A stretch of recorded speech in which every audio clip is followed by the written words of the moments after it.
그동안 다른 굵직한 사건들이 많아서 상대적으로 가려져 있었던 심석희 선수의 공판 얘기부터 해볼까 합니다. 홍순빈 아나운서. 네, 쇼트트랙 국가대표 심석희 선수가 어제 폭행 피해 사실 진술을 위해서 법원을 찾았습니다.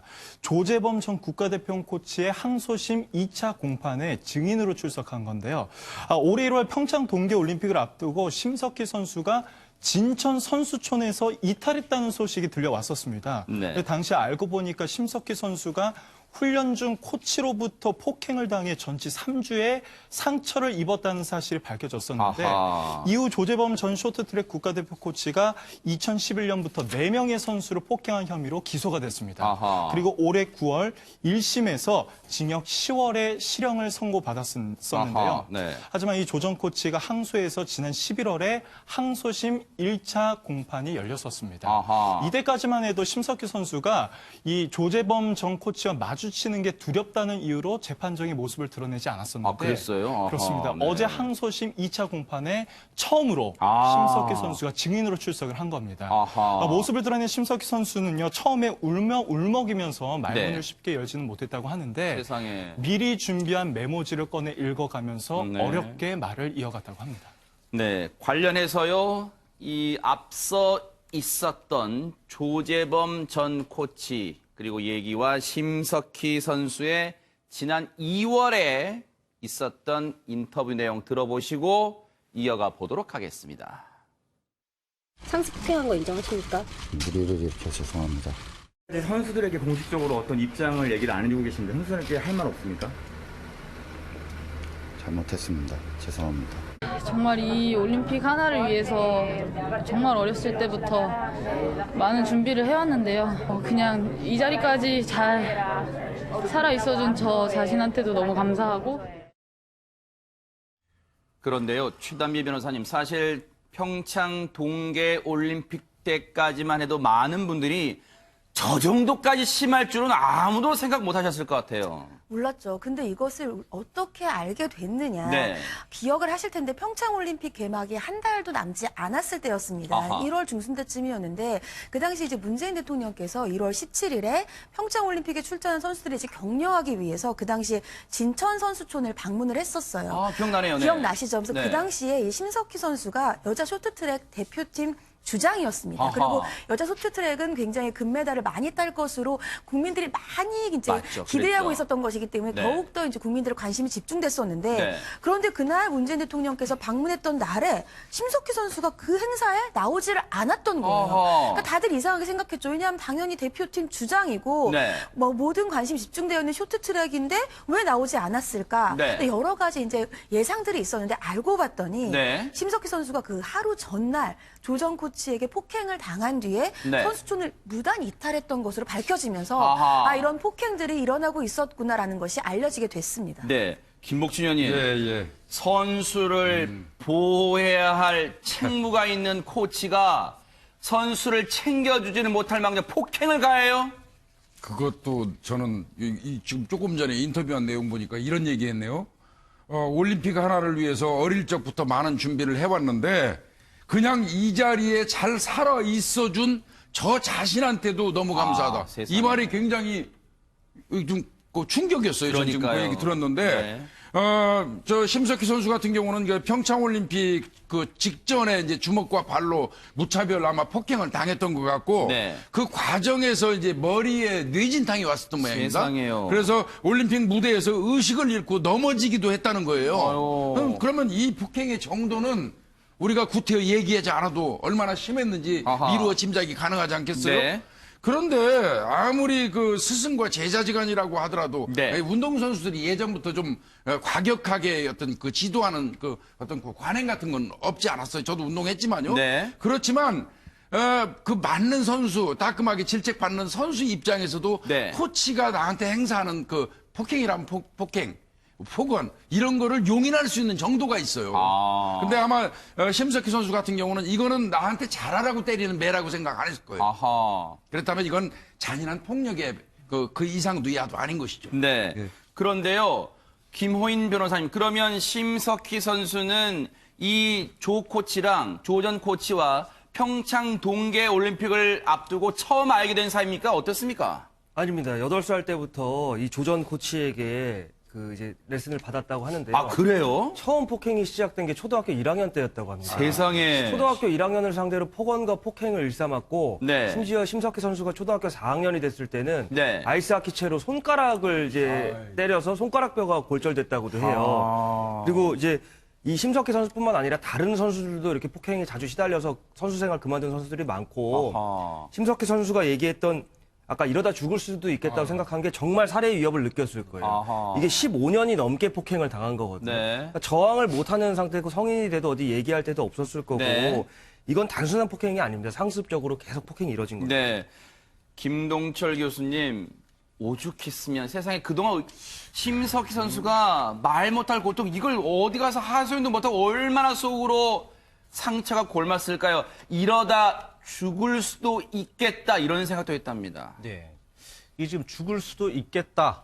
이 생각을 자체는 뭐냐면 그 당시에는 죽었다라고 하는 마음과 똑같다라는 얘기입니다. 네. 자, 우리가 이제 지금 현재에서는 죽을 수도 있겠다지만 사실은 지금 이제 지금 현재 왔으니까 그런 얘기를 하는 것이지 네. 그 당시에는 아마 상당히 큰 고통이었을 거라고 생각을 하는데 네. 이런 문제로 인해서 외상후 스트레스 치료를 지금 현재 받고 있고요. 네. 더욱 문제가 되는 것들은 뭐냐면 가족들, 그러니까 아버지도 외상후 스트레스 치료를 같이 받고 있다고 얘기를 합니다. 그래요? 자, 이거 세상에. 상당히 큰 문제가 있는 거죠. 이게 왜 그러냐면 딸을 보호해주지 못했던 아버지의 마음인데 네. 약간 이제 공감 효과라 그래서 사실 네. 딸에 대한 공감을 하면서 아버지가 간접 체험을 하는 것이죠. 네. 본인이 맞은 것처럼 큰 고통을 겪는 거거든요. 아하. 자, 이런 상황에서 가족들까지 이런 스트레스 정신과 치료를 받는다는 그 자체가 네. 상당히 울분을 토할 수 있는 이야기다 아하. 얘기할 수는 있겠습니다. 지금 심석희 선수가 21살, 올해 21살입니다. 그러면 우리 나이로 뭐 굳이 따지면 22살이겠죠. 그러면 초등학교 1학년 때부터 상습적 폭행을 하니까 14년, 15년 동안 그 끔찍한 악몽 속에 살아야만 했었습니다. 이제서야 정말 겨우겨우 용기를 내서 조재범 전 코치를 엄벌에 처해 주세요라고 눈물로 호소를 하고 있는데, 김호인 변호사님, 심석희 선수가 이 재판과는 또 별도로 탄원서도 냈다고 하는데 탄원서 내용이 뭡니까 대체? 네, 심석희 선수가 용기를 내서 법원에 탄원서를 제출을 했는데요. 다 아시다시피 평창 올림픽 이전에 이미 심석희 선수가 쇼트트랙에서 금메달을 땄습니다. 근데 조전 코치가 얘기하기를 이제 심석희 선수 너는 이제 올림픽 금메달 땄으니 다른 선수한테 밀어주자. 라고 하고 당연히 거절을 했겠죠. 네. 심석희 선수는. 정당하게 실력으로 결혼을 그러니까 되니까요. 용납할 수 없겠잖아요. 네. 근데 이 쇼트트랙의 스케이트가 굉장히 예민한, 그 스케이트 날이 굉장히 예민하고 그렇죠. 중요한데 네. 그 날을 의도적으로 바꿨다는 거예요. 자기 몰래. 세상에. 경기 전에. 근데 그게 한두 번이 아니었고 그러니까 당연히 경기력이 떨어지고 기록이 아하. 줄어들 거 아닙니까? 네. 그렇게 되자 이제 계속 구타가 반복되는 거죠. 네. 성적이 내 말 안 들으니까 성적 떨어지지 이렇게 하면서 선수 교체에 대해서 동의를 안 하니까 계속 괴롭혔다는 거예요. 네. 그런 부분에 대해서 엄벌을 처해달라고 탄원서를 제출했다고 합니다. 네. 그리고 심석희 선수가 제출한 탄원서 내용에 또 있습니다. 평창 올림픽 여자 1500m 결승 당일날에요. 조재범 전 코치가 출입증도 없이 경기가 열린 그 장소, 여러분 강릉 아이스 아레나라는 장소 많이 들어보셨을 거예요. 여기에 금메달 많이 쏟아져 나왔잖아요. 거기에 불쑥 나타났대요. 그런데 심석희 선수한테 무슨 반성, 사과로 온 게 아니라 심석희 선수의 금메달 라이벌 상대인 다른 선수에게 코치 지도를 한 거예요. 냅다 주량량 친 거예요. 그리고 주량량 쳤답니다. 2017년, 2018년 시즌 월드컵 대회에서 이 선수를 밀어주도록 요구했다는 게 심석희 선수의 탄원서 주된 내용입니다. 그럼 여기에 대해서 홍순빈 아나운서, 조재범 전 코치도 입이 있으니까 뭐라고 말할 거 아니에요, 지금? 네, 이 조재범 전 코치 측의 변호인은요, 조 전 코치는 심석희의 기량을 끌어올리기 위해 잘못된 행동을 했던 거다라고 얘기를 했고요. 징계 중에 올림픽 경기장을 찾아서 특정 선수를 지도했다는 것, 상식적으로 말도 안 되는 주장이다. 그리고 스케이트 날을 바꿔치기 했다는 것도 말도 안 된다라는 입장을 내놓았습니다. 지금 조정 측의 변호인은 폭력은 쓴 적은 있지만 나쁜 결과를 위해 한 적은 없다고 반박을 하고 있는데 네. 아마 구치소에서도 많은 생각을 하고 있는 듯합니다. 지금요, 김복춘 의원이 선수의 기량을 끌어올리기 위해서 폭행했다. 이게 무슨 자기 딴에는 사랑에 매였다. 지금 이런 논리를 펴고 있는 거예요? 지금 결국은 그런 얘기죠. 뭐 어떤 실적 향상을 위해서 다소의 이제 폭행을 했다 이런 얘기인데 그런데요. 심석희 선수 초등학교 1학년 때부터 스케이트 한 선수예요. 네.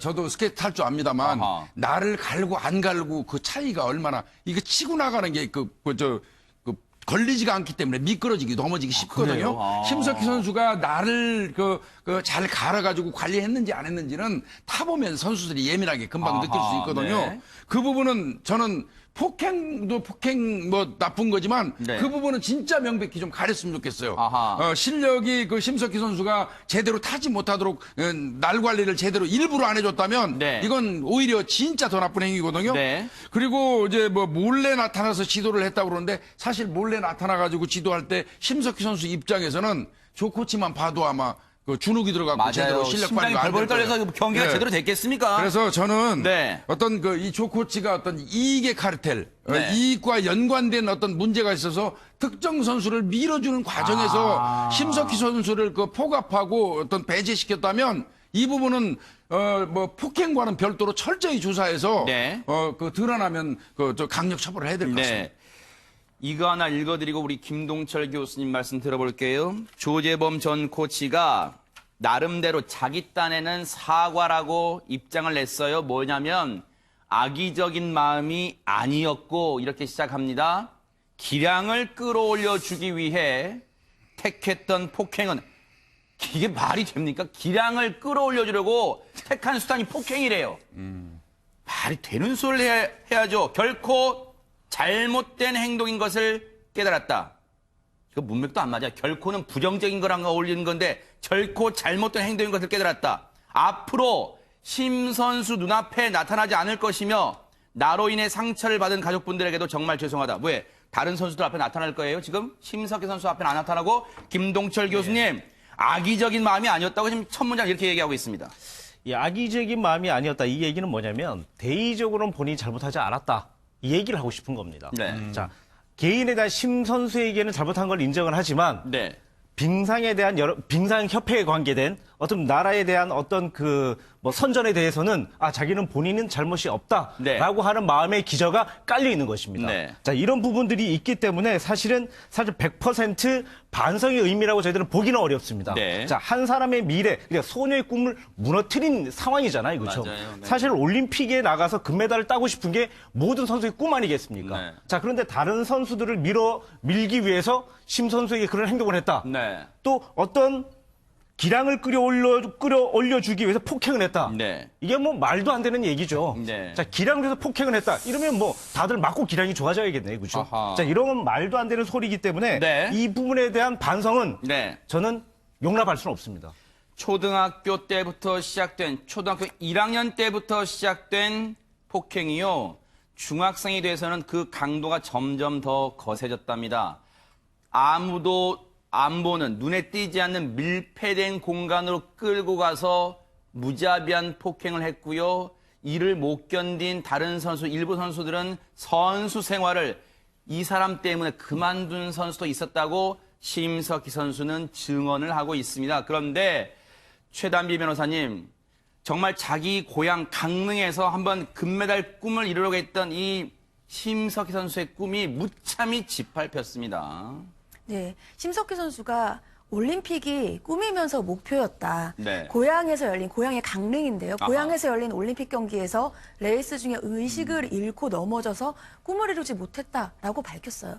본인이 어릴 때부터 평생을 바라보아온 목표를 결국 외부의 요인으로 인해서 이루지 못한 그 마음이 그러네요. 얼마나 안타까웠겠습니까? 네. 그런데 이러한 심석희 선수가 법정에 나오기까지는 얼마나 많은 고민을 했겠어요. 맞아요. 저는 이제 그 심정 이해갑니다. 첫 번째 그 두려움은 두 가지일 텐데 첫 번째는 그 본인이 어렸을 때부터 폭행을 본인에게 가한 가해자에게는 두려움이 무의식적으로 있을 수밖에 없어요. 그렇기 때문에 법정에서 제대로 눈을 마주치지를 못했대요. 코치를 바라보면서 세상에. 진술을 하면서도 그런 두려움이 첫 번째로 있을 수가 있겠고, 두 번째는 본인이 이 쇼트트랙은 본인의 꿈이자 본인의 전부입니다. 근데 네. 코치와 이것을 한번 대적을 하기 시작하면은 내가 앞으로 선수 생활은 물론 코치로서도 과연 계속해서 이 쇼트트랙에 남을 수 있을까라는 고민을 굉장히 많이 했을 거예요. 그럼에도 네. 불구하고 이렇게 고민을 하고 용기를 내서 법정에 설 수 있었던 것은 심석희 선수가 얘기하기로 법정에 서지 못했지만 진실이 무엇인지 밝혀야겠다고 생각을 했다랍니다. 이 진실은 본인을 위해서도 네. 또 본인과 함께 폭행을 당한 동료 선수들뿐만 아니라 향후의 후배 그리고 앞으로 자신이 사랑했던 이 쇼트트랙의 종목을 위해서 용기를 냈다라는 생각이 듭니다. 그러니까 지금 최단비 변호사님 말씀처럼 그동안은요, 1심뿐만 아니라 2심, 항소심의 1차 공판 때까지도 심석희 선수는 김복준 의원님 이 두려움 때문에 네. 조재범 전 코치를 코앞에서 법정에서 한번 봐야 되잖아요. 그 두려움이 앞섰던 거예요. 그래서 못 썼다는 거예요, 지금. 그러니까 1심 때는 그 피해자, 즉 증인으로서 이 법정에 나서지 못했던 것 같은데요. 조금 전에 우리 최단비 변호사님 설명하신 것처럼 앞으로 아마 본인 입장에서는 엄청나게 큰 용기를 낸 것 같습니다. 맞아요. 그거는 이제 궁극적으로 보면 크게는 네. 대한민국 쇼트트랙의 미래를 보고 나와서 증언한 거라고 저는 생각이 들고요. 네. 이후 야를 막론하고요. 대한민국 아니 뭐 전 세계 어디고 마찬가지죠. 사람이 사람을 때릴 권리는 없어요. 맞아요. 어느 누구도 사람을 때릴 권리 없습니다. 네. 그게 비록 그 실적을 위한 어떤 저 행위라고 하더라도 그런 실적을 올릴 거면 그런 실적은 안 올리는 게 낫습니다. 맞아요. 의미 네. 없어요. 네. 그런데 김호인 변호사님 지금 조재범 전 코치 측은 선수의 기량을 끌어올리려는 목적에서였다. 물론 수단, 폭행은 잘못됐지만 그런 의도였다는 점을 상당히 부각하려는 의도를 보이고 있습니다. 네, 맞습니다. 조 전 코치 측은 변호인을 통해서 공소 사실을 인정한다. 다만 그 폭행은 기량을 끌어올리기 위한 수단이었고 그건 잘못됐지만, 그리고 또 일각에서 주장하는 것처럼 특정 선수를 밀어주기 위해서 아까 저희가 언급드린 A 선수를 밀어주기 위해서 심 선수의 기량을 저하시키기 위해 폭행한 것은 아니다라고 주장하고 있는데, 이런 부분은 결론적으로 말씀드리면 법적인 쟁점이 되지 않습니다. 왜냐하면 아하. 폭행 자체를 인정하고 있고 재판부에서는 폭행의 그 목적이나 그 수단성을 판단하지 않거든요. 그리고 그런 부분에 있어서 오히려 이게 더 조 전 코치한테 부메랑이 돼서 네. 반성을 하지 않는다는 것으로 보여져서 더 가중처벌될 것으로 보여지고, 네. 참고로 지금 이제 조 전 코치가 양형부당을 이유로 항소를 했는데 네. 이제 다른 폭행을 당한 피해자들도 있다고 저희가 말씀드렸는데 네네. 다른 선수들과는 합의가 됐는데 지금 심 선수와는 합의가 안 된 상황이란 말이에요. 아하. 근데 지금 그 법정 구속돼 있는 상황에서도 워낙 이제 쇼트트랙에 오래 있었으니까 네. 지인들 통해서 심 선수와 심 선수의 아버지께 합의 시도를 하고 있는데 네. 지금 심석희 선수의 아버지도 정신과 치료를 받고 계시다고 그런다면서요. 해요. 근데 이게 저희가 법적으로 피해자 동의 없이 이렇게 합의를 하기 위한 접촉을 하는 걸 금지하고 있는데 네.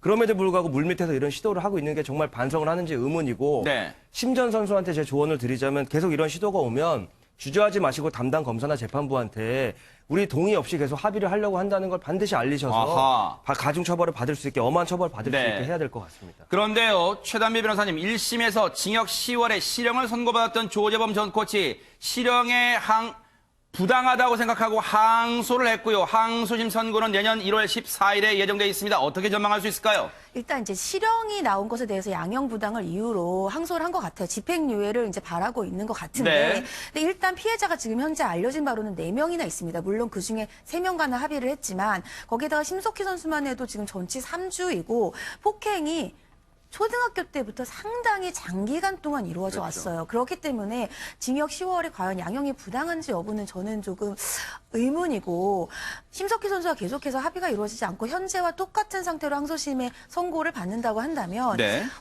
1심과는 다른 결론이 나기는 좀 어렵지 않나 싶습니다. 아하, 네. 이 어떠한 이유에서든지, 앞서 우리 김복준 의원님 정말로 좋은 말씀해 주셨어요. 어떠한 이유에서든지요, 이런 폭력에 의한 것은 정당화될 수가 없다는 거, 이번 사건에서요, 재판부가 명명백백히 보여줬으면 합니다.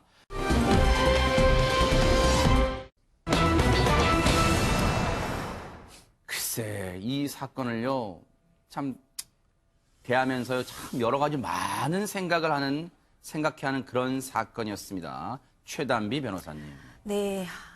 한 30대 남성이 있었습니다. 이 30대 남성은 과거에 절도와 음주운전으로 구속됐었던 전력도 있어요. 아하. 그런데 이제 직장을 30대임에도 불구하고 한 직장을 꾸준히 다니지를 못하는 거예요. 그리고 일주일에 4회 이상 술을 마십니다. 아이고.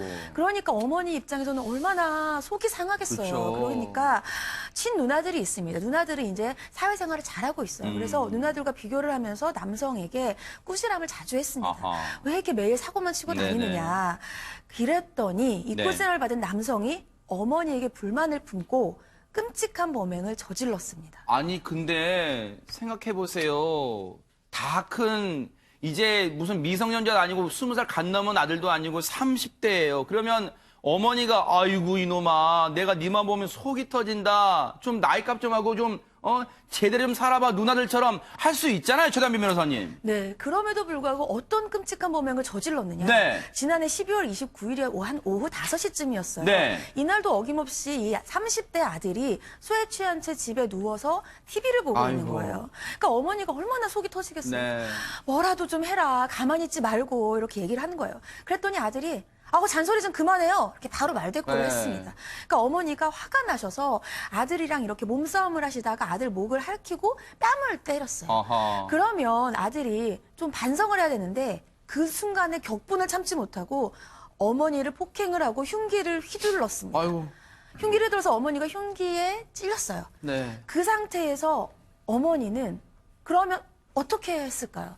그 상태에서도 피를 흘리면서 사망을 하는 순간까지 아들에게 아들아 옷을 갈아입고 도망쳐라 이렇게 말씀을 하셨습니다. 그 상황에서도 아들이 걱정이 된 거죠. 이게요. 김복준 의원님. 예. 시청자분들이 귀를 의심하실 것 같아요. 그 자기가 배 아파서 낳은 아들에게 흉기로 공격을 당하는 어머니가 그 피를 흘려가면서 그 와중에도 아들에게 네가 범죄를 저질렀으니 옷을 갈아입고 도망가라. 이렇게 말했답니다, 어머니가. 결국은 그 어머니를 공격하는 과정에서 어머니의 피가 아들의 옷에 묻은 걸 본 거죠. 아이고. 그리고 그렇게 공격했던 아들이 도주를 하니까 사망에 거의 이르는 단계에서도 어머니는 자식한테 옷은 갈아입고 도망가라. 내 피 묻었다 그 얘기 안 해요. 네. 참 이거를 뭐라고 표현을 해야 될까요? 어머니와 이 부모와 자식의 얘기라고 얘기해야 될까요? 여하간 이 아들은 아마 이 증언 자체가 뭐 어머니는 사망하고 없으니까 지금 아들아 옷 갈아입고 도망가라 피 묻었으니까 이 얘기는 아마 이 피고 본인이 얘기한 거 아니겠어요? 뭐 수사기관이나 네. 법정에서 네. 그렇다면 이건 사실인 걸로 보여지는데 그 얘기를 들으면서 이 아들은 결국 도망했죠. 네. 도망했는데 어떤 생각을 가지고 있었을까요? 제가 생각할 때는 이제 지금 김복준 의원님께서 얘기하시는 부분도 맞는 얘기입니다. 자, 그러나 이제 제가 또 보는 또 다른 관점에 네네. 대해서 이야기를 해드린다면 사실 첫 번째 마지막 훈육 차원에서 이야기했을 수도 있습니다. 네. 자, 그러나 아들은 일주일에 4, 5일을 술을 먹고 그리고 일도 없었고 영화나 게임에 젖어 있었다 얘기를 하거든요. 자, 그러면 개인에 대한 약간의 망상적인 부분들이 있을 가능성도 배제하지는 못합니다. 네. 본인이 이야기했던 것들은 진실일 수 있지만 네. 이 말을 했다라고 모든 것들이 진실이라고 또 저희들이 판단하기도 어려운 부분들이 분명히 있거든요. 네. 그렇기 때문에 약간의 이제 망상적인 부분들이 있으면 현실과 네. 지금 이제 그 과거에 대한 기억의 조작이 일어나기 때문에 네. 이것도 문제가 될 수는 있다. 이렇게 아하. 얘기할 수는 있겠죠. 세상에 생각해 보세요. 어머니가 이게 지금 검찰이 수사 과정에서 추정을 한 게 아니에요. 재판 과정에서 이 피고 즉 아들이요. 재판 과정에서 본인이 진술한 거예요. 범행 당시 어머니가 자신한테 그렇게 했단 말을 진술한 거예요. 어머니가 쓰러져가는 의식을 잃어가는 과정에서 그 와중에서도 아들에게 옷을 갈아입고 혈흔이 묻은 옷을 갈아입고 도망치라고 했다는 거예요. 그런데 김호인 변호사님, 이 폐륜 아들에게 법원은 어떤 엄벌을 내렸습니까? 네, 1심 재판부는 그 피고인이 술에 취해 우발적으로 범행을 저지른 점, 그리고 누나 등의 탄원서가 제출된 점은 그 유리한 양형이다. 다만 직계 존속인 어머니를 살해했고 그 범행 방법이 잔혹하다는 점에서 비난 가능성이 크다며 징역 20년을 선고를 했습니다. 네. 그런데 이 남성이 반성하기는커녕 양형부당을 이유로 다시 항소를 합니다. 항소를 해요? 네, 항소를 했고 2심 판결 재판부는 뭐라 그랬냐면 이제 이 피고인이 경찰로부터 추적을 피해서 핸드폰을 꺼놓은 등 증거인멸의 시도도 있었던 점에서 네. 재질이 매우 좋지 않다라고 네. 해서 항소 기각을 했고요. 네. 또 여기다가 피고인이 상고를 합니다. 대법원까지 간다는 얘기예요? 네, 대법원까지 갔고 이게 상고 사유는 되거든요. 양형이 이제 20년이 선고됐기 때문에. 근데 여전히 당연히 양형이 부당할 만한 사유가 보이지 않는다. 따라서 이제 그 피고의 상고를 기각한다고 해서 20년형이 최종 확정됐습니다. 아, 김복준 의원님, 예. 이 폐륜 아들 자신의 어머니를 잔혹하게 살해하고요. 현장에서 의식을 잃어가는 어머니 놔두고 도망쳤고요.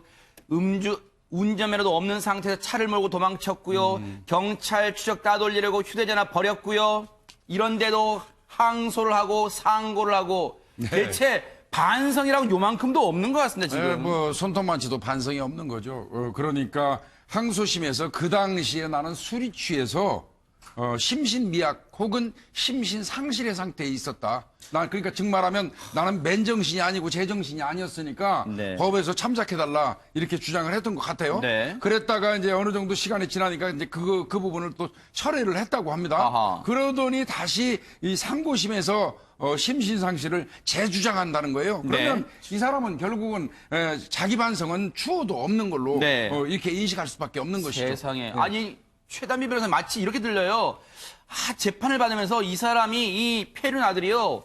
재판을 받는 와중에도 돌아가신 어머니, 자기 손에 잔혹하게 살해된 어머니를 떠올리는 게 아니라 내가 어떻게 하면 형량을 좀 적게 받아볼까 지금 주판을 튕기고 있어요, 지금. 그렇게밖에 안 보이죠. 처음에는 심신미약, 심신상실을 주장을 했다가 아마 그 당시에 심신미약이나 심신상실을 주장하는 것에 대해서 국민 정서가 안 좋았을 겁니다. 그러니까 변호인이 있다가라고 한다면 이 주장을 다시 한번 생각해 보십시오라고 했을 수도 있어요. 그러니까 중간에 철회를 했다가 아무래도 다시 상고를 하거나 항소를 할 때 내 양형이 조금 부당한 것 같으니까 또 꺼내는 거예요. 그러니까 필요할 때 넣었다가 필요 없을 때 뺐다가 다시 넣는 거죠. 사실 이런 것을 보면서 저는 어머니가 이 자식에게 아들아 옷 갈아입고 도망가라라는 얘기는 정말 어머니는 본인의 마음에서 아들을 위해 했던 마지막 유언 같은 말인데 그러네요. 유언 이 얘기를 과연 수사 과정에서 재판 과정에서 왜 꺼냈을까가 저는 사실 그 의도도 의심스러워요.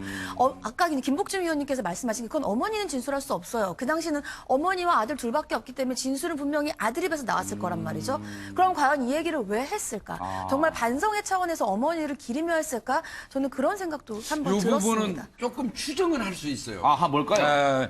그 범인을 검거했을 때는 범행 현장에서 어머니의 혈흔이 묻은 옷을 입고 있지 않았을 거예요. 네. 그러면 수사관은 당연히 물어봅니다. 아하. 너 범행한 이후에 다른 옷으로 갈아입고 도주했지? 너 그렇게 비정한 놈이고 여유 있는 놈이야? 하고 수사관이 물어봤을 거예요. 아하. 그때 사실은 내가 범행 이후에 가려고 그러는데 엄마가 옷 갈아입으라고 했다. 이런 말을 할 수도 있어요. 네. 요거는 수사 과정에서 따지긴 따지거든요. 아하. 예.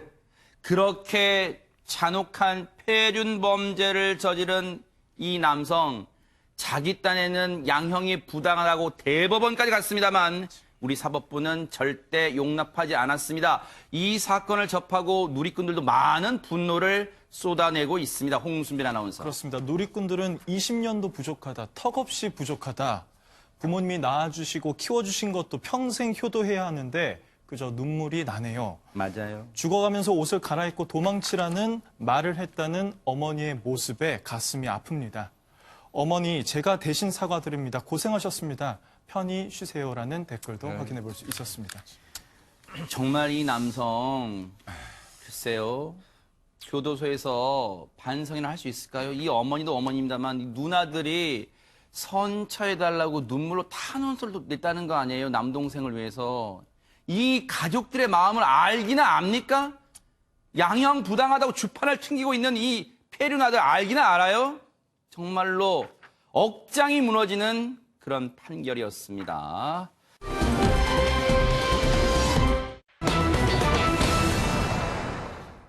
걸그룹, 그 유명한 걸그룹 FX라고 혹시 여러분 들어보셨어요? 거기 멤버 중에 유명한 루나라고 있습니다. 그런데 루나가요, 루나의 가족이요, 이런 피해를 당했다고 합니다. 김호인 변호사님. 네, 유명 걸그룹 이제 FX의 루나 씨라고 다 아실 텐데요. 네. 루나 씨 본명이 박선영 씨라고 해요. 아, 그래요? 네. 아. 그런데 이 보이스피싱범이 루나 씨의 그 SNS를 해킹을 해서 계정을 새로 만듭니다. 아하. 그래서 루나 박선영이라고 이름이 된 계좌로 그 계정으로 네. 루나 씨 어머니한테 그 메시지를 보냅니다. 네. 엄마, 나 매니저가 다 그 부친이 돌아가셨는데 급하게 570만 원만 빌려주세요. 어허. 600만 원으로 이자까지 금액이 600만 상당히 원을 구체적이네요. 드릴게요. 네. 네. 그러니까 어허. 이렇게 보내니까 어머니 네. 입장에서는 만약에 그 수중에 돈이 있으셨으면 네. 우리 딸이 이렇게 같이 일하는 매니저 부친이 돌아가셨고 하니까 네. 지금 화면에 나오는데 저렇게 돈을 이제 빌려주실 수밖에 없는 아, 상황이었을 이게 실제 거예요. 그 SNS 네네네. 메시지 내용이군요. 실제 아하. 저희 보시면 이제 루나 박선영하고 내용이 이렇게 오, 있죠. 네네. 570만 원만 빌려주세요. 한가해질 때 600만 원으로 갚을게요라고 네. 하니까 어머니가 이제 그 계좌로 이체를 해주셨단 말이에요. 네. 근데 이후에도 한두 시간 간격으로 추가로 600씩을 2번 더 요구를 합니다. 그래서 이 루나 씨의 어머니가 최종적으로 570만 원 한 번, 600만 원 한 번, 어허. 1170만 원을 송금을 해주세요. 세상에 보내신 거예요, 실제로? 네, 실제로 보내셨는데 어허. 세 번째 금전을 요구받았을 때 네. 처음 두 번째 그 계좌랑 다 다른 겁니다. 계좌가. 어허. 그래서 이거 이상한데라고 해서 전화를 또 했는데 루나 씨가 촬영 중이었나 봐요. 아. 그래서 전화를 받지를 않는 상황에서 네. 이건 도저히 이상하다고 해서 딸이랑 통화가 될 때까지 돈을 안 보내야겠다 한 상황에서 총 1,170만 원을 이미 어허. 사기 피해를 당한 상황입니다. 네.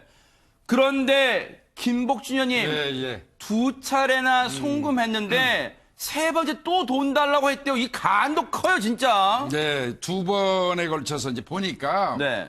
그 내용은 이런 거예요. 매니저의 부친이 돌아가셨는데 네. 일하는 중에 급하게 연락을 받아서 돈이 필요하다. 아하. 야, 엄마 지금 돈 좀 보내주세요 하니까 570만 원 처음에 보내고 그 다음에 한두 시간 후에 또 600만 원을 요구하니까 1170만 원이 간 것 같아요. 아하. 그러니까 이제 범인의 입장에서 보이스피싱 범의 입장에서는 두 번 성공을 했잖아요. 네. 그 세 번째 또 시도를 한 것 같습니다. 아하. 그런데 엄마 입장에서 볼 때는 이상하다고 생각이 들은 거예요. 세 네. 번째는. 왜 그러냐면 네. 첫 번째 보냈던 그 계좌, 이 범인들은 거의가 대포 통장 쓰잖아요. 아. 그러다 보니까 이름이 각각 달랐을 거예요. 아하. 뭐 570 보낼 때는 뭐 A라는 사람한테 그 계좌로 보냈다면 또 600만 원 추가로 보낼 때는 또 B라는 사람 이름으로 왔을 거라고요. 아. 그러니까 그 받는 사람이 각각 수치인이 다른 상태에서 연락이 오고 세 번째도 또 다른 사람이었겠죠. 네. 그러니까 엄마 입장에서는 왜 수치인 돈 받는 사람이 그 돈 보낼 때마다 각각 다르냐. 네. 이거 좀 이상하지 않나 이런 생각을 한 거고요. 아하. 그래서 딸하고 직접 통화가 될 때까지 보류하고 있었기 때문에 네. 마지막 세 번째 600만 원은 면할 수 있었던 겁니다. 그나마 예. 마지막에 세 번째 요구했던 600만 원은 뭔가 정말로 낌새가 이상해서 안 보내셨다는데 이미 그런데 두 차례 1170만 원은 보이스피싱범에게 이미 넘어간 뒤였어요. 그런데 김동철 교수님 보이스피싱범이 1170만 원 받아보니까 아하 이거 얘기만 잘하면 넘어온다 하고 다음날 아침에 또 루나 씨 어머니에게 메신저로 접근했대요. 간도 큽니다, 정말. 간이 상당히 크죠. 네. 이렇게 간이 큰 이유는 뭐냐면 성공 사례가 많았기 때문이에요. 보통 이제 심리 사기에 보면 성공 사례가 한 번, 두 번이 되면 세 번 더 쉬울 거라고 하는 생각이 빠지게 됩니다. 아하. 그래서 이제 계속 이어지는 경우가 많고, 네. 자, 이어지면서 점점 더 크게, 왜 만약에 안 되면 그만입니다. 그렇죠? 자, 크게 해서 안 되면 그만. 두 번 성공 사례가 있기 네. 때문에 그래서 점점 더 늘어나가는 게 사기범의 이제 수법이다라고 네네. 생각을 하시면 되는데 아하. 이렇게 이제 두려움이 없이 어떻게 보면 이제 습관적 행동처럼 계속 가는 게 사기범의 전형적인 수법이다. 이렇게 네. 얘기할 수 있겠습니다. 근데 앞서 그 실제 메신저 화면을 보면요. 570만 원 보내라고 할 때 물론 이게 어떤 일이 벌어지고 나니까 찬찬히 뜯어보니까 이게 안 넘어갈 수 있는데라고 생각하지 그때는 경황이 없을 거예요. 그런데 보세요. 평소 일반적으로 우리가 대화할 때 가족과 대화할 때 안 쓰는 표현들이 있어요. 엄마 570만 원 하면서 엄마 잔고 돼지. 엄마한테 얘기할 잔고란 말을 써요. SNS상에 그게 나와 있습니다. 그런데 그게 경황이 없다 보니까 아이고 우리 딸이 지금 뭔가 급한 일이 있나 보구나 하는 경황이 없다 보니까 보세요. 엄마 잔고 여유되면 잔고라는 걸 써요. 이게 가족들이 안 쓰잖아요. 엄마 돈 있으면 하거나 아니면 엄마 여유가 있으면 하는데 잔고라는 말을 씁니다. 그런데 어쨌든 보세요. 엄마 잔고 되지 이런 말을 썼는데 경황이 없으니 그게 눈에 들어올 리가 없잖아요. 그러다 보니까 최담희 변호사님 루나 씨가 이제 이 피해 사실, 어머니의 피해 사실을 뒤늦게 알고 이제 분노를 했다면서요. 분노를 하면서 본인한테 이런 일이 있는 것도 굉장히 분노스러운데 다른 분들도 주의하셔라 하면서 주의하셔야 할 만한 사항을 같이 알려줬어요. 그래요? 그 모양이 뭐냐면 저게 이제 우리가 많이 쓰는 SNS의 이제 내용인데 네. 그 SNS를 보면 이 프로필 사진들이 나오잖아요. 네네. 근데 그 프로필 사진에 빨간 지구 모양이 나오는 게 있어요. 어허, 그 빨간 지구 모양 저기 보시면 빨간 저건가요? 지구 네네. 모양 있죠. 해외에서. 저 빨간 지구 모양은 친구로 일단 등록이 되어 있지 않은 사람이어야 돼요. 친구로 등록되어 있는 사람은 아닙니다. 네. 등록이 되어 있지 않은 친구 중에 해외에서 저 해외. SNS를 톡을 보내는 사람은 저 빨간 지구 모양이 떠요. 빨간 지구 모양 아니면 특정 국가에 있는 것으로 보이는 사람은 그 특정 국가의 국기가 뜹니다. 예를 들면 제 친구 같은 경우는 미국에 살고 있으면 네. 친구로 등록이 되어 있지 않아요. 그 미국 전화번호가. 그러면 미국 국기가 옆에 떠요. 아하. 일본이면 일본 국기. 어허. 아니면 그 나라가 어딘지 정확히 특정이 안 되면 지구본 모양이 떠요. 저거는 해외에 있는 사람이고 보통 우리가 친구들 중에서 아니면 엄마가 해외에 있진 않죠. 그럼 일단 저건 진짜 엄마가 아닌 거고 아하. 두 번째는 왜 저걸 루나 씨가 보이스피싱으로 의심하세요라고 했냐면 대부분 보이스피싱 하는 사람들의 서버는 외국에 있습니다. 아. 왜냐하면 수사라든지 검거라든지 압수수색이 어렵게 만들기 위해서 그러네요. 외국의 서버가 있기 때문에 만약에 나에게 톡을 보내는 사람이 저렇게 빨간 국기 모양이나 해당 국가의 국기 모양이 뜬다라고 한다면 한 번쯤은 의심해 보셔야 될 필요가 있습니다. 그런데 진짜 김호인 변호사님 이번 사건 보면서요. 그냥 일반인들만, 정말 우리 평범한 소시민들만 보이스피싱에 피해를 당한 줄 알았더니 지금 유명 연예인의 어머니에게까지 사기를 치고 있어요, 지금. 근데 이게 당하기 쉬울 수밖에 없는 게 네. 이제 우리가 보이스피싱 피해가 하도 많으니까 일반 수사기관에서 실제 수사관님들이 이제 조사를 위해 전화를 하셔도 우리 국민들이 의심을 해요. 일단 아하. 김복준 의원님 잘 아실 거예요. 하시면은 저희 경찰서에서 입회하고 보면은 앞에서 막 수사관님들이 설명을 해도 뭐 잘 믿질 않는데 이런 경우가 아니고 이 케이스는 페이스북이나 카카오톡의 그 내용을 해킹을 해서 실제로 아까 루나 씨 같은 경우 어머니랑 하는 대화 패턴을 쭉 봐요. 어떻게 돼 있고 저 이게 실제로 저도 이거 한번 겪어본 적이 있는데 아하, 네. 저 같이 일하는 지금 같은 법무법인에서 일하고 있는 그 선배 변호사가 계신데 이제 저희가 항상 이 메신저를 통해서 이제 업무도 보고 거의 한글 네. 파일도 올리고 제 말투가 있지 않습니까? 네. 근데 갑자기 전화가 온 거예요 저한테. 40만 원 어디로 보내면 돼? 그래서 어머. 그게 실제로 온 거예요. 황모 변호사님한테 어허, 와서 네. 제가 너무 당황한 게 전 개인적으로 돈을 살면서 빌려본 적이 없거든요. 네. 근데 그래서 이상한 거에서 무슨 소리세요? 했더니 너 그 네이트온 메신저로 돈 빌려달라며라고 해서 왜 이 말씀을 드리냐면 제일 중요한 거 전화를 걸면 돼요. 아하. 전화를 걸면 당연히 확인이 되죠. 근데 네. 아까 루나 씨 어머님도 전화를 네. 하셨는데 촬영 중이셔서 전화가 안 된 거예요. 근데 아하. 아무리 급한 일도 뭐 몇십 분 상관에 무슨 일이 일어나지 않으니까 네. 정말 지인이어서 돈을 빌려주셔야 되면 네. 꼭 전화를 걸어서 확인을 하세요. 제일 이게 기본적인 거지만 제일 확실한 해결책이 그런 것 같아요. 그런데 김복준 의원님 예, 지금 예. 보면요. 예. 이런 표현이 적절할지 모르겠습니다만 지금 보이스피싱범들의 이 수법이 진화하고 있다는 생각이 막 들어요, 지금. 네, 아니 아무래도요. 뭐 제가 늘 말씀드리지만 범죄는 앞서가고 아하. 그 뒤를 따르는 건 수사일 수밖에 없어요. 아. 그래서 수사는 범죄는 항상 수사보다 한 발 앞서갑니다. 그렇지만 이제 한 번 당했던 사람들이 있어가지고 그걸 경계로 힘을 삼고 그 이제 주의하자는 건데 네. 조금 전에 그 제가 말씀드리려고 그랬는데 우리 최단비 변호사님 말씀하셨어요. 해외에서 뜨는 거, 적어도 이것만 오늘 우리 뉴스파이터 보시고 그러네요. 네. 해외에서 뜨는 그 지구본 네. 모양 저 빨간 바로 거 있지 저 않습니까? 모양이네. 네네. 아하. 저거만 우리 시청자분들이 확인하신다면 네. 저거만 제대로 보고 관리하신다면 아마 이런 그 소액 사기, 네. 이런 그 보이스피싱은 네. 절대 안 당할 겁니다. 여러분 저 이거 표시에, 명심하셔야 돼요. 여러분 저 표시에 밑줄 쫙 그으시고 오늘 저거만 하나 딱 배우시면 됩니다. SNS에 저게 뜨면은 나 모르는 사람이구나. 그리고 해외에 있는 사람이구나. 금방 알아채셔야 된다고 합니다. 그런데요, 보이스피싱 때문에요, 여러분 우프다는 얘기 아세요? 정말로 웃을 수밖에 없는데 이게 뭔가 마음 한구석 짠한 보이스피싱된 우픈 사연도 한번 소개를 해드릴게요. 최단비 변호사님. 이 보이스피싱 때문에 많은 분들의 관심을 받은 사연인데 한 여성분이에요. 한 여성분인데 점심때쯤에 일을 하고 있는데 전화가 막 오는 거예요. 네. 엄마예요. 근데 이제 바쁠 때 엄마 전화 오면은 안 받았다가 나중에 조용해지고 한가해지면 다시 엄마 전화를 해서 얘기를 찬찬히 하는데 항상 그러는데 엄마가 끊고 나서 또 전화하고 이러니까 놀란 거예요.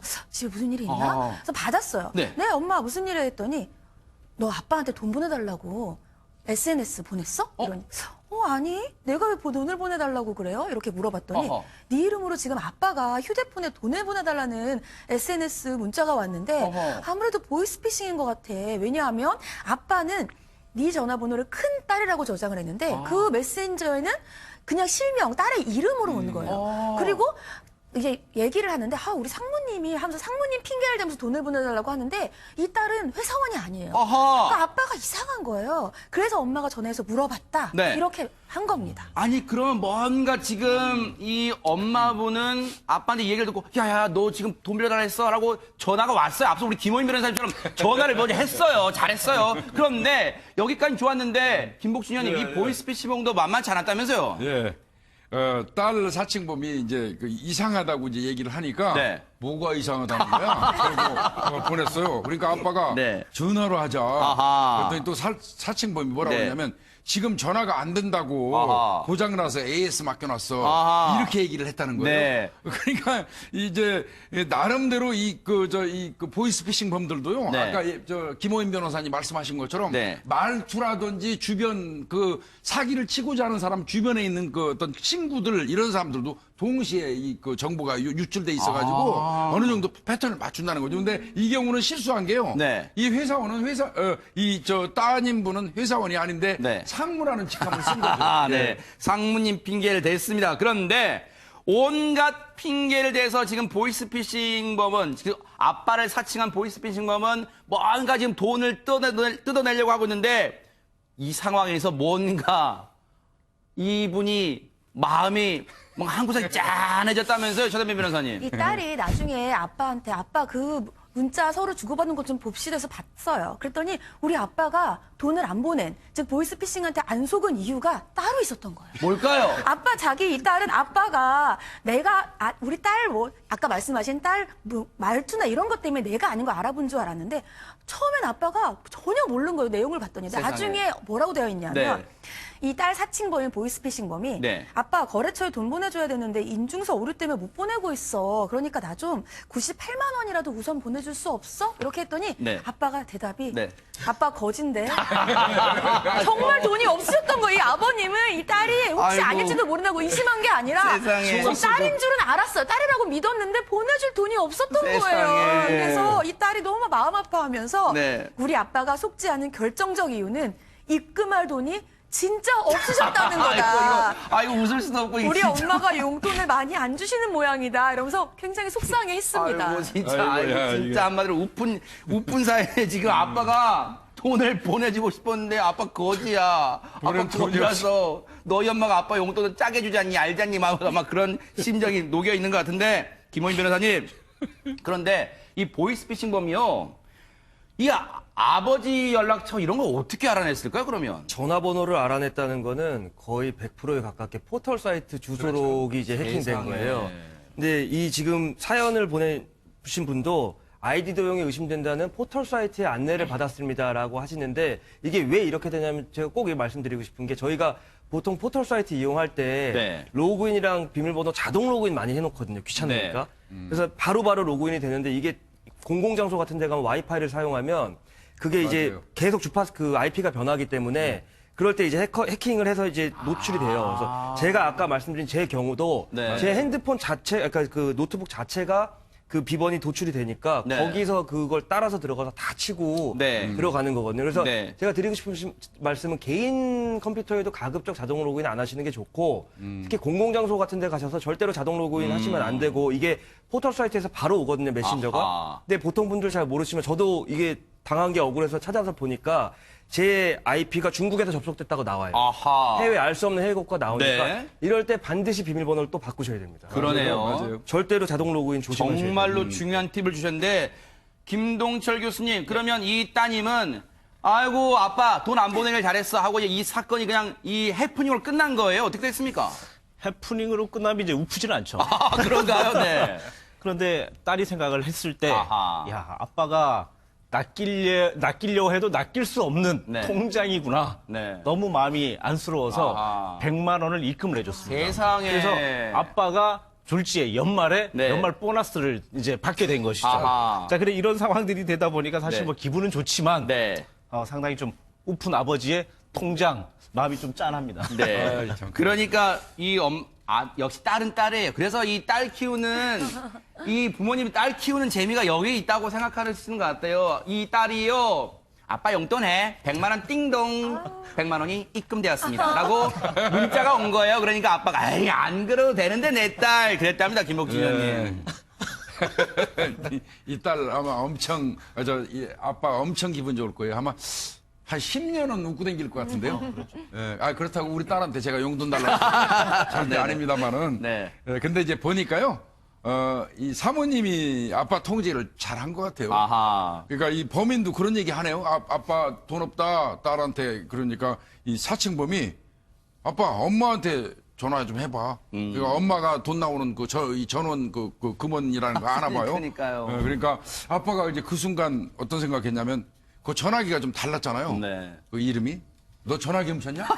어떻게 딸한테 그 사칭범이 아이고, 사기범이 참. 무슨 소리야 그러니까 너 아무래도 이상해. 그러니까 아빠가 돈도 없었지만 네. 나름 촉도 있는 분이었어요. 그렇죠. 아하. 예. 근데 최선미 변호사님, 이 졸지에 100만 원 횡재하시는 아버님은요. 그러면 혹시라도 이제 친구분들한테 약주도 한잔 사시고 그랬을까요? 어땠습니까? 이 아버님이 이제 술 드시는 걸 좋아하신대요. 아하. 약주하시는 걸 좋아하셔서 딸이 아빠 친구분들이랑 이거 약주하세요 하고 100만 원을 드렸잖아요. 세상에. 아버님이 한바복음을 지셨는데 따님의 마지막 글에 아빠에게 용돈은 드렸지만 술 좀 사드시다가 엄마에게 곧 회수당할 뻔하다. 이렇게 얘기를 한 거예요. 그러니까 어머니의 손 안에 있다는 거죠. 하지만 세상에. 저는 생각하는 게 이 아버님이 설사 어머니한테 회수당해도 이걸 친구들 다 자랑할 거예요. 네. 우리 딸이 용돈 줬어. 근데 마누라가 이거 다 가져갔지만 그래도 내가 조금 남겨놨으니까 술 먹자.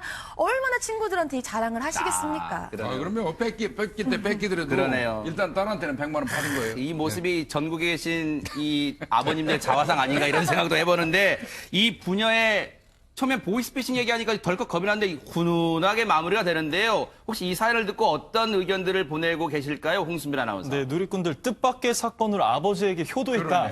네. 그리고 엄마 미소 지면 봤다. 딸의 용돈 센스 넘친다. 네. 아버지 현명하면서도 유머스러운 대처였다. 네. 용돈을 노린 아빠의 큰 전략은 아니었을까라는 반응까지 확인할 수 있습니다. 그러니까요. 훈훈합니다.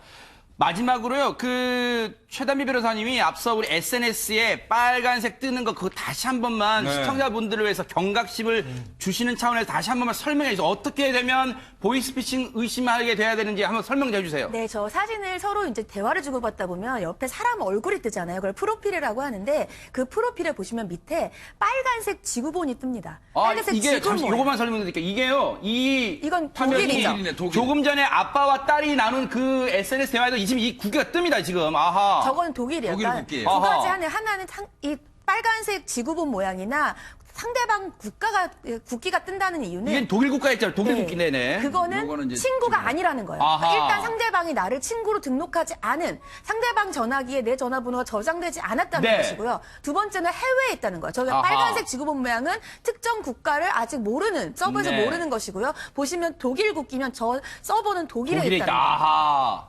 이런 점을 반드시 참조하셔가지고 혹시 아는 사람이라 하더라도 뭔가 평소와 다른 요구를 한다 그러면 덜컥 겁내지 마시고요. 한번 보세요. 찬찬히 들여다보시면 거기에 답이 있을 수 있습니다. 참고하시기 바랍니다.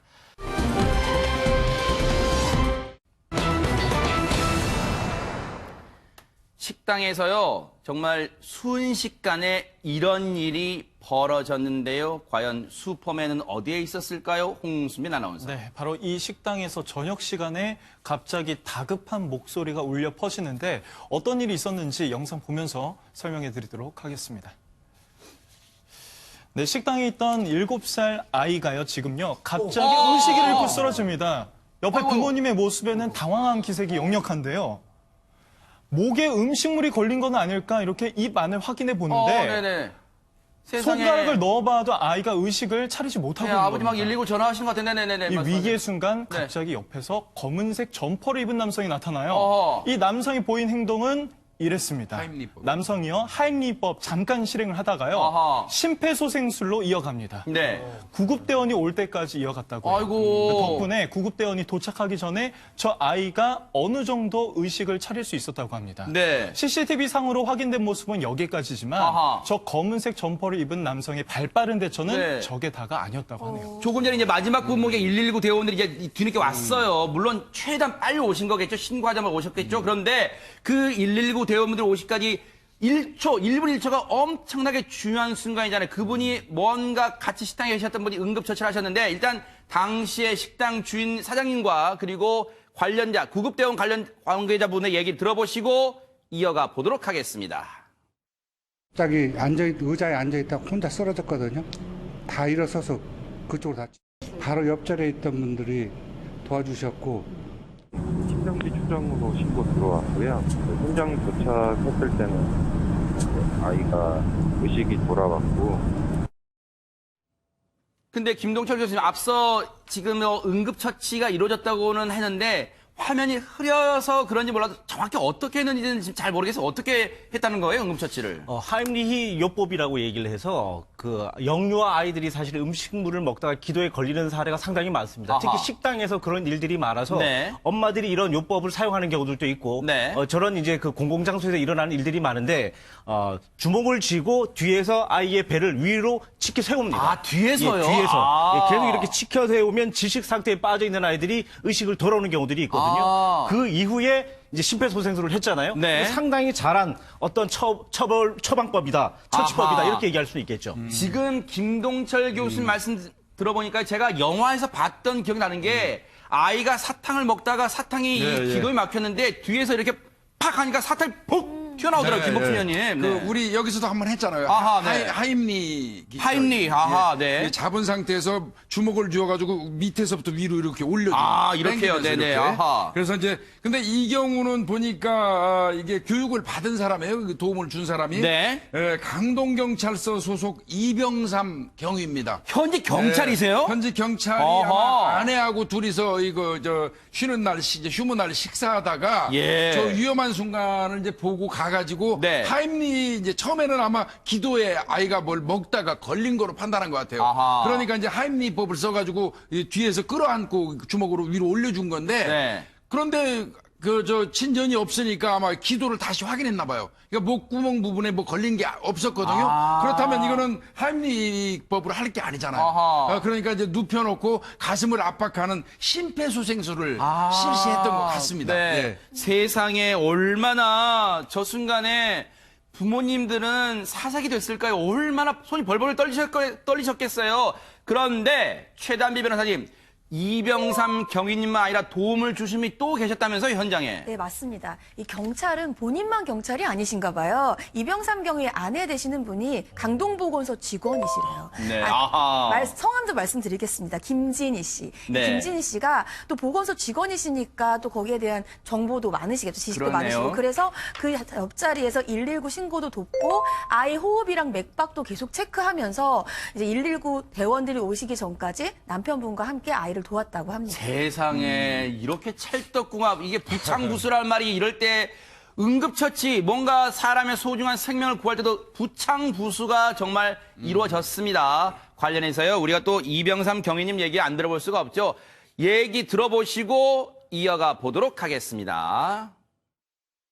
애기야 왜 그래 눈을 떠 애기야 막 이런 소리 들리더라고요. 애기 눈 뜨는 거 보고 막 눈물이 났고 후지 닦고 그랬었거든요. 애기들이 학교에서 자랑 많이 하더라고요. 우리 아빠가 경찰관이 애기한테 도움 줬다고. 이병삼 경위님 흐뭇한 모습 보셨죠? 실제로 이병삼 경위님의 슬하에는요, 자녀, 세상에 초등학교 3학년, 5학년. 앞서 그 쓰러진 아이 3학년, 이게 둘째는 아마 또래가 비슷할 수도 있을 것 같아요. 앞서 이 CCTV 화면상 보니까요. 아이가 생각났겠죠. 순간에 여러 가지 생각나셨을 거예요. 3학년과 5학년 자녀를 두고 계신 아주 화목한 가정의 가장인데요. 그런데 세상에 그런 생각이 들어요. 김동철 교수님, 저희가 알아봤더니 심정지가 왔을 때요. 4분 정도가 골든타임이래요. 그때 아마 뇌에도 많이 치명적으로 어떤 영향을 할 수 있는 것 같아요. 네, 보통 이렇게 이제 지금 이야기하신 것처럼 이제 아이들 같은 게 더 짧은 경우들도 있거든요.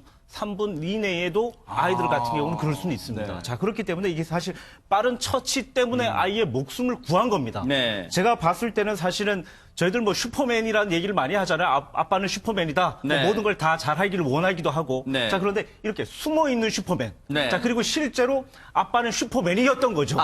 그렇기 때문에 이런 부부들 때문에 자랑스러워하는 네. 아들이 또 아빠에 대한 존중도가 생기고 네. 이런 것들이 파장 효과처럼 많이 알려지고 네. 많이 진짜 전파가 됐으면 좋겠어요. 그러니까요. 아이 상태는 어때요? 김호인 변호사님 지금 어떻습니까? 궁금합니다. 네, 지금 골든타임을 놓치지 않아서 이 아이는 병원을 후송된 뒤에 의식을 찾았다고 하고요.